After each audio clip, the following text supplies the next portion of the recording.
Whether you will hold anyone in your administration accountable for the strike on a school that killed more than 100 children on the first day of the war? Nobody did that on purpose.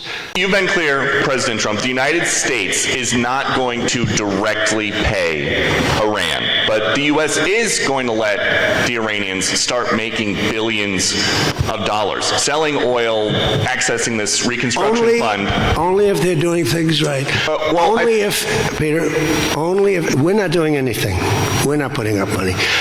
Only if they're doing things right.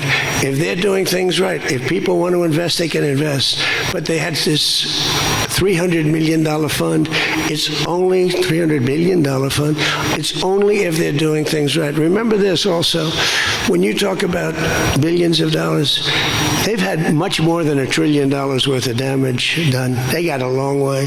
There'll be 15 to 20 years to rebuild what they have right now. So they have to behave themselves. If they're not behaving, they get hit again.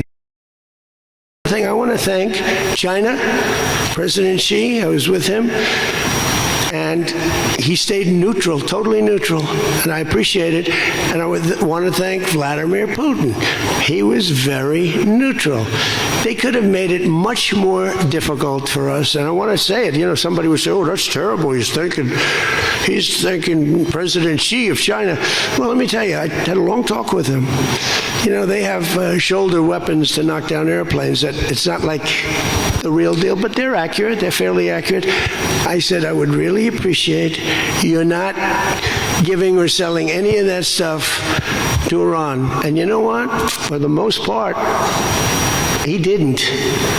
So I just want to thank them because they made it a lot better. Can you explain, though, what the difference is between giving Iran U.S. dollars and unfreezing U.S. dollars for Well, the unfreezing, it's an easy one to answer.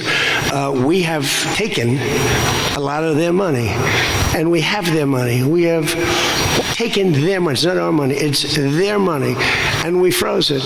At a certain point in time, I guess we're going to have to give it back. You know, if we didn't give it back, nobody would ever invest in the dollar again. If you took their money, because I thought about it, you know, I'm not the most perfect person. I said to Scott, why do we keep their money? What the hell are we giving it back to them? But, you know, people from lots of nations, some nations we don't agree with, they have their money. The dollar's become very strong under me. Whether you will hold anyone in your administration accountable for the strike on a school that killed more than 100 children on the first day of the war? No, if it was a fault, and as you know, that's under investigation. Talking about a long time ago, but nobody did that on purpose. I guess you'd have to say about them, what about the thousands of soldiers that they blew up when they opened their car door? What about the thousands of people that were killed by Iran? No, mistakes are made. The war is nasty, but I know it's under investigation, and I could have a report for you tomorrow. Or I would ask Pete Hegseth that question because they have it under investigation. Please. So you're threatening to bomb Iran if they don't comply, but there's nothing enforceable in the deal itself. Is that correct? Doesn't have to be. I let him know. I said, look, if you don't adhere to the agreement, I don't want to do that, but we're going to bomb the hell out of you. And I don't think that they're going to veer from the agreement. What else am I going to do? Am I going to say I'm going to take you to court? Let me take you to court. Let me sue you. No, we're going to bomb the hell out of them if they violate the agreement. I don't want them to.